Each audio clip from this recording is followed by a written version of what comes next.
आणि आता विविध क्षेत्रातील बातम्यांचा आढावा घेणार आहोत न्यूज टॉप 9 च्या माध्यमातून। सुरुवातीला टॉप 9 मोठ्या बातम्या। मनोज जरांगे पाटील आज परभणी आणि बीडच्या मस्साजोग येथे भेट देणार। सोमनाथ सूर्यवंशी आणि संतोष देशमुख यांच्या कुटुंबियांची सांत्वनपर भेट घेणार। बीडमध्ये मराठा समाजाचे समन्वयक आज संतोष देशमुख कुटुंबियांची भेट घेणार। मराठा समाजाचे समन्वयक सांत्वनपर भेट घेणार।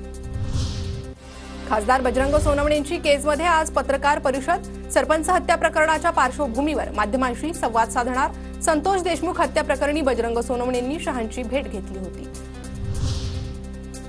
सोमनाथ सूर्यवंशी संतोष देशमुखांच्या खुनाचे खरे आरोपी मोकाट। आरोपी आणि सूत्रधार हे सरकारमध्ये सन्मानाने विराजमान, तर मुख्यमंत्री फक्त तोंडाने हवा सोडत आहेत। सामनातून निशाणा।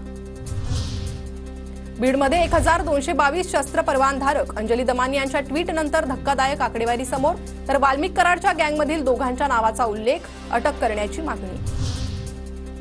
बीडच्या घटनेबाबत सरकार संवेदनशील। प्रवीण दरेकरांची प्रतिक्रिया, तर विरोधकांना प्रत्येक घटनेत राजकारण करण्याची सवय। दरेकरांची विरोधकांवर टीका। बीडमध्ये कैलास फडवर गुन्हा दाखल। हवेत गोळीबार करतानाचा फडचा व्हायरल व्हिडिओ। अंजली दमानी यांकडून ट्विट। बीडमध्ये कोणाचीही दादागिरी चालू देणार नाही। संतोष देशमुख हत्या प्रकरणावरून मुख्यमंत्री फडणवीसांचा थेट इशारा। सरपंच हत्या प्रकरणातील आका लवकरच तुरुंगात गेला पाहिजे। सुरेश धस यांची मागणी, तर पंकजा किंवा धनंजय मुंडे पालकमंत्री होतील असं वाटत नाही। फडणवीसांनी बीडचं पालकत्व स्वीकारावं। सुरेश धस यांची मागणी।